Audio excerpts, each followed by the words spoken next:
سلطان نور الدین زنگی رحمۃ اللہ علیہ کی وفات کے بعد جب ان کا نوعمر بیٹا ملک الصالح مسند خلافت پر بیٹھا تو صلیبیوں اور عیاش مسلمان عمراء نے اس کی نوعمری کا فائدہ اٹھاتے ہوئے اسے صلاح الدین ایوبی کے خلاف کر دیا۔ دوستی اور امن کا ڈرامہ کھیلا گیا جس کے تحت سلطان نور الدین زنگی کی قید میں آئے اہم عیسائی رہنماؤں کو بغیر کسی مطالبے کے ملک الصالح نے رہا کر دیا۔ ان سرگرمیوں کو دیکھتے ہوئے نور الدین زنگی کی بیوہ نے اپنے ہی بیٹے کے خلاف مصر میں سلطان صلاح الدین ایوبی کو خط لکھا اور دمشق کی خلافت پر قبضہ کرنے کا مشورہ دیا۔ دین سے محبت کا یہ علم تھا کہ اس عورت نے ہی دمشق کی عورتوں کی ذہن سازی کی تاکہ جب صلاح الدین ایوبی دمشق کے دروازے پر آئے تو کم سے کم شہریوں کی طرف سے مزاحمت نہ ہو۔ خیر دمشق سلطان ایوبی رحمۃ اللہ علیہ کے قبضے میں چلا گیا۔ نور الدین زنگی مرحوم کی زندگی میں سلطان ایوبی کو ان کا بڑا آسرا تھا کہ دونوں سلطانوں کا مقصد ایک ہی تھا، بیت المقدس کی پنجہ صلیبی سے آزادی۔ لیکن اب بیت المقدس بہت دور نظر آنے لگا تھا۔ جب دمشق فتح ہوا تو عیسائی دوست عمراء اور ملک الصالح حلب کی طرف فرار ہو گئے۔ یہ وہی حلب ہے جسے دنیا آج الیپو کے نام سے جانتی ہے، اور پچھلے سال مغربی قوتوں کی بمباری کے بعد شہر کھنڈرات میں بدل چکا ہے۔ ملک الصالح نے حلب میں صلیبیوں کی مدد سے پراپاگنڈا کر کے شہر اور آس پاس کے علاقوں سے سلطان صلاح الدین ایوبی کے خلاف ایک بڑی فوج تیار کر لی۔ اب ایوبی کو صلیبیوں سے پہلے اپنے مسلمان بھائیوں سے لڑنا تھا جو بیت المقدس کی راہ میں رکاوٹ بنے کھڑے تھے۔ سلطان صلاح الدین ایوبی کے خلاف تین بڑی مسلمان فوجیں لڑنے کو تیار تھیں۔ پہلی فوج حلب کی، دوسری سلطان صلاح الدین ایوبی کے کزن سیف اللہ کی، اور تیسری فوج ہرن کے قلعہ دار کی تھی۔ وقت گزرا، ایوبی نے کمال مہارت سے سردیوں میں حلب کا محاصرہ کر لیا۔ حلب میں خبر تب پہنچی جب ایوبی بالکل ان کے سر پر آن پہنچا تھا۔ عیسائی بادشاہ رینالڈ بھاری معاوضہ لے کر ملک الصالح کی مدد کو عیسائی فوج لے کر نکلا۔ ادھر حلب شہر کے اندر اعلان کروائے گئے کہ ایوبی نے نبوت کا دعویٰ کر دیا ہے۔ یوں حلب کے مسلمان بھی ایوبی کے خلاف خوب جگر سے لڑے۔ جب ایوبی کو عیسائی فوج کی پیش قدمی کا علم ہوا تو مجبوراً اسے شہر کا محاصرہ اٹھانا پڑا۔ یہ پہلی بار تھا کہ ایوبی اپنی کسی کنکویسٹ میں ناکامیاب لوٹا تھا۔ ایوبی کا ارادہ تھا کہ راستہ بدل کر عیسائی فوج کے عقب میں جا کر ان پر حملہ کرے گا، لیکن جب رینالڈ کو محاصرے کے اختتام کی خبر ملی تو وہ بھی راستہ بدل کر ملک الصالح سے عہد شکنی کرتے ہوئے واپس چلا گیا۔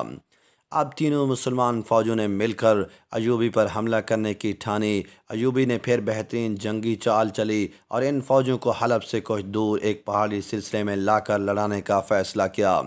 ایوبی نے اپنی فوج کو اس پہاڑی سلسلے میں ایک درہ کے بیر خیمہ زن کر دیا۔ جب حملہ ہوا تو ایوبی کی فوج حملہ آور فوجوں کو پھنسا کر پہاڑی درے میں لے آئی، جہاں دائیں بائیں کی چوٹیوں سے ایوبی کے کمانڈوز نے ان پر آگ کی ہانڈیاں برسائیں اور فتح اپنے نام کی۔ حملہ آور فوجوں میں سے حلب کی ایک ریزرو فوج نے پہاڑی سلسلے کے دائیں جانب سے عین اس وقت حملہ کر دیا جب پہلے سے حملہ آور فوج پہاڑی درے میں آشی تیروں اور ہانڈیوں کی زد میں تھی۔ ایوبی نے جنگ کی پلاننگ کے وقت اس طرف سے حملے کے پہلو پر غور تو کیا تھا، لیکن فوج کی کمی کے باعث وہ اس کے بارے میں کچھ بھی کرنے سے قاصر تھا۔ یہ حملہ جیتی ہوئی بازی کو شکست میں بدل دینے کے لیے کافی تھا، لیکن عین اسی وقت 500 گھوڑ سواروں کا دستہ کہیں سے مدد کو آن پہنچا، جس میں 400 خواتین تھیں اور 100 مرد۔ ایوبی جو کہ قوم کی بیٹیوں کو میدان جنگ میں لڑانا معیوب سمجھتا تھا، اس نے انہیں جب واپس پلٹنے کو کہا تو انہوں نے صاف انکار کر دیا۔ ایک مرد نے ایوبی کو ایک خط دیا جو نور الدین زنگی کی بیوہ کا تھا، اور اس میں لکھا تھا کہ میرے بھائی ایوبی، میں جانتی ہوں کہ تم بیٹیوں کو میدان جنگ میں لے جانے کے حق میں نہیں، لیکن اگر تم نے انہیں واپس بھیجا تو دمشق کے مسلمانوں کے دل ٹوٹ جائیں گے۔ ان کے جذبہ جہاد کی قدر کریں۔ یوں سلطان صلاح الدین ایوبی نے انہیں ساتھ لڑنے کی اجازت دی اور دائیں جانب سے حملہ آور حلب کی فوج پر ان 400 خواتین مجاہد بہنوں کے ساتھ حملہ کر دیا اور فاتح ٹھہرا۔ اسی جنگ کے بعد سلطان صلاح الدین ایوبی نے اپنے کزن سیف اللہ، جو کہ میدان جنگ سے فرار ہو چکا تھا، اس کو خط لکھا جس میں اس نے یہ جملہ بھی لکھا تھا تم پرندوں سے دل بہلایا کرو۔ سپاہ گری اس آدمی کے لیے خطرناک کھیل ہے جو عورت اور شراب کا دل دادا ہو۔ وجہ یہ تھی کہ فتح کے بعد سیف اللہ اور حلن کے قلعہ داروں کے خیموں سے سینکڑوں رقصائیں اور خوبصورت پرندے ملے تھے۔ امت کے غداروں سے لڑنے کے بعد سلطان صلاح الدین ایوبی نے فلسطین کا رخ کیا اور جناب عمر رضی اللہ تعالیٰ عنہ کے بعد واحد امیر بنا جو بیت المقدس کا فاتح ٹھہرا۔ آج بھی بیت المقدس کسی سلطان صلاح الدین ایوبی کی راہ تکتا ہوگا، لیکن اب امت میں ایک بھی ایوبی نہیں، جبکہ ملک الصالح اور سیف اللہ جیسوں کی بہتات ہے۔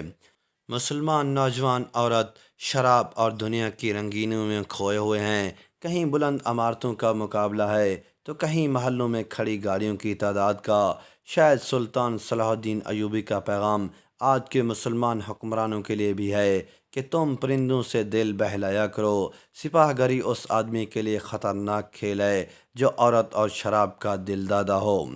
دوستو، اس طرح کی مزید ویڈیوز کے لیے چینل کو سبسکرائب کریں تاکہ آنے والی تمام ویڈیوز آپ تک جلد سے جلد پہنچتی رہیں۔